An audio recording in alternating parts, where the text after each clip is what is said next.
Hey guys, okay, part 3 of the Q&A, and I'll get straight on with it. First question comes from Jinx77.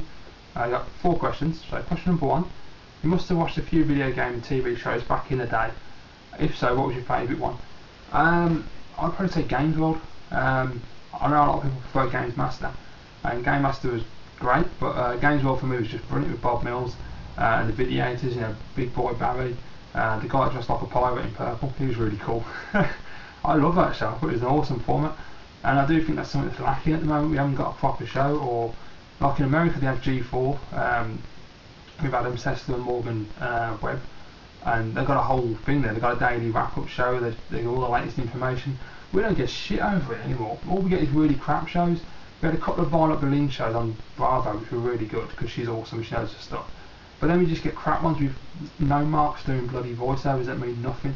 We know nothing about gaming and don't give a shit, and they're just doing it for the paycheck. Well, we had one on Sky One a few years back, 2 geezers, bald heads, I can't remember the name of that. I can't remember what the bloody show was called, it was really crap anyway. They didn't have a clue about games, they were just really shit presenters. So yeah, we need a proper game programme back again, and a proper full-on game channel on Sky that's actually dedicated to games. It goes to all the events like E3 and TGS. You know, the PlayStation Day, all the big main events, and yeah, I want to see a proper channel really, just with people who know what they're talking about. Get Violet Berlin back, she's about the best one we've got, and the only one we've got. Her and oh Jesus, I always forget his name. Scottish fella from Games Master.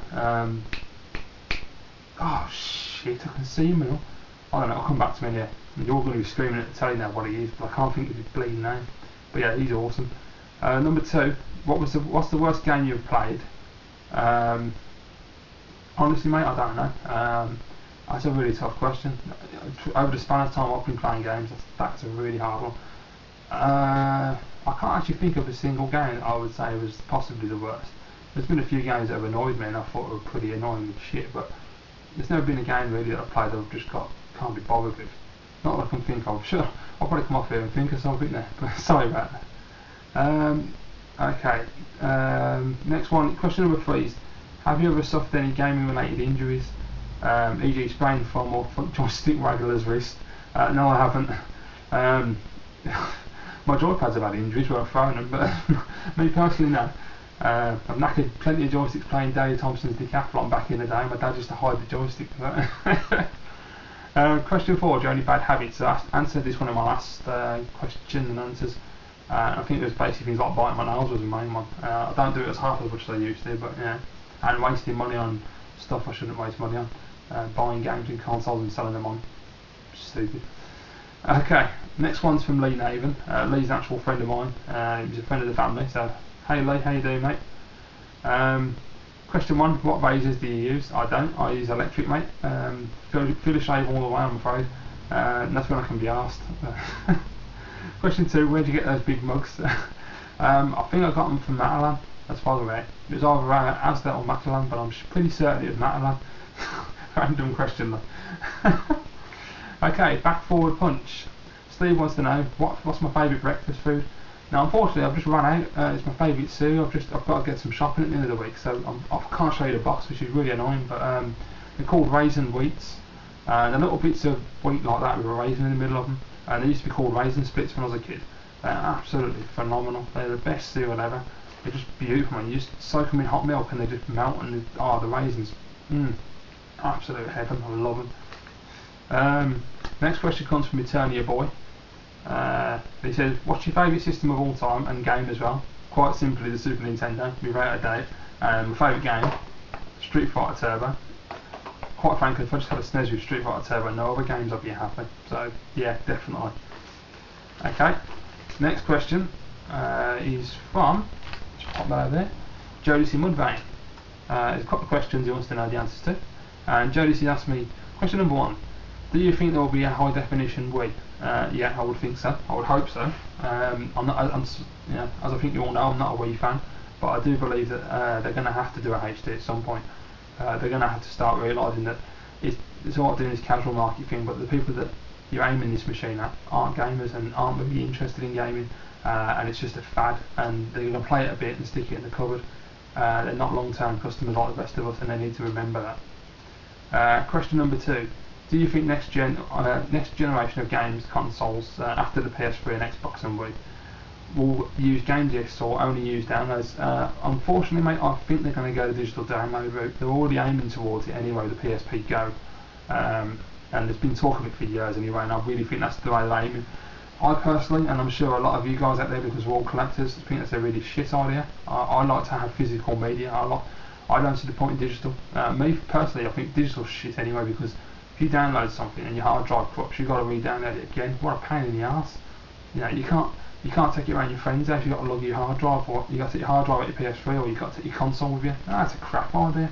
If you're going to do digital downloads, you do it so you have the option. You have both physical and digital, and the consumer has the choice as to what they want to buy. Don't dominate and tell the consumer what they have to buy, because they tell you to go swivel. You know, it's just ridiculous. I'm all the way physical media, discs, cartridges. That's what I would like to see actually. I would like to see them develop a really high capacity, high definition cartridge, because I think cartridges are fantastic. You can go back to cartridge gaming, it would be awesome at this point. And it'd be good for piracy and all, because it would cut that right down. Although to be fair, they're doing quite well with firmware updates, that seems to help quite a lot. But yeah, I reckon high definition cartridges, if it's at all possible, that's the future. And question number 3. What do you think Sega could have done to make the Dreamcast survive, if anything? Quite frankly, they should have put a DVD player in it. It's that simple. Sony proved the point. At that time, DVDs were not that popular because they were too expensive for the players, and most of us couldn't afford to buy one. You had to have a bit of cash. PlayStation 2 came out with a DVD player built in. The console I probably bought it was £300 when it came out, which is what I paid for it, which was an absolute bargain at the time. To get a DVD player as well, just like now the PS3 and the Blu-ray player. It's the best, cheapest Blu-ray player.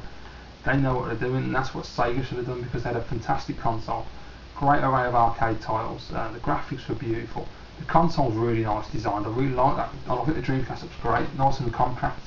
I love the joypads. I think they're really comfortable. Except for the fact that wires on the back, it should be on the front, but then I got memory cards in the way, but I don't know, that's a minor thing. And the only thing that niggles me about the Dreamcast, I would have also not only put a DVD drive in, I would have made it quieter, because it's bloody irritating when it's reading the discs. But that's it really. Yeah, okay, so the next question is from Grizzle360, and he wants to know, if you would go for a full character collection, all the games complete from a specific game character, which one would it be? Now I'm assuming you're saying like say Mario. If I chose Mario to collect every single game, like Mario RPG, Mario World, Super Mario Land, all those. Honestly, mate, that's a really tough question. I'd probably go for an easy one like Star Fox, because I love Star Fox, and Fox McCloud's a great character.